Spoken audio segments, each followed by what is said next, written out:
You know, father and son collaboration. Kini biyahe mig 60 containers, bali delivery for scheduled delivery for Tuakiko Cebu Corporation. Kami lang dalawa kasi ganitong nangyari. Yung nani gini may tabo kay absent ang driver o niyang truck boy, medyo naigpamatik. Jan Nathaniel niya loaded mig 60 containers sa likod. Yun, upo kami sa baybayin namin tong kahabaan pa ng United Nation Avenue. Yun po, no?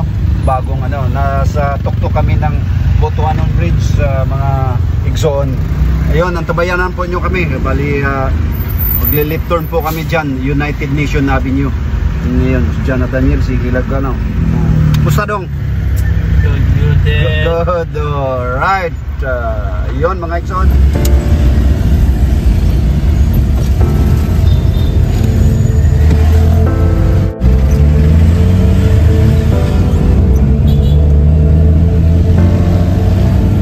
Og pilay dagan sa tong sugilanon mga Igsoon, nahuman na gyud ang among delivery sa Tuakiko og naabot na mi diri sa barangay Umapad.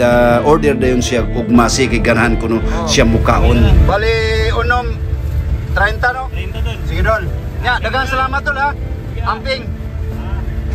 Og para nako mga Igsoon, blessing in disguise ani sa kuha kay kini double purpose banding sa ni sa mundo ha, kay para maanad pod ang akong anak, kay inig mawa na nako diri sa kalibutan na siya na say muda ani akong negosyo nga gamay, which is yung G&H Purified Drinking Water mga Igsoon. Daghang salamat, mayong gabi.